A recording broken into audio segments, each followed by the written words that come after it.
चलिए, इस क्वेश्चन में अपने से पूछा गया है बेटा, एक स्फेयर है जिसका मास m दिया है और ये किसी एंगुलर वेलोसिटी से रोटेट कर रहा है about horizontal axis passing through its centre. ठीक है, तो ये सेंटर से कोई एक्सिस पास करे जिसके अबाउट ये रोटेट कर रहा है, ये घूम रहा है। ठीक है, प्लैंक पे रखा गया, कोफिशिएंट ऑफ फ्रिक्शन म्यू के बराबर है। प्लैंक रेस्ट पे रखा हुआ था। ठीक है, initial acceleration of the sphere relative to the plank. अच्छा, आइए बेटा, अब अगर इस काम में देखें तो इसका एक्सेलरेशन a1 लेट्स से आगे की तरफ होगा और ये जो प्लैंक है इसका एक्सेलरेशन कुछ पीछे की तरफ रखा a2।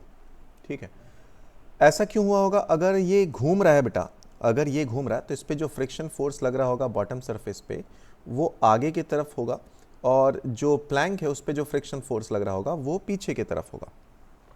ठीक है, तो अगर मैं a1 निकालूं, a1 की वैल्यू क्या आ जाएगी? आप डायरेक्टली बोल सकते हैं कि फोर्स बटे मास के बराबर, यानी जो a1 है हमारे पास वो म्यू जी के बराबर होगा और जितना a1 होगा सेम a2 भी होगा।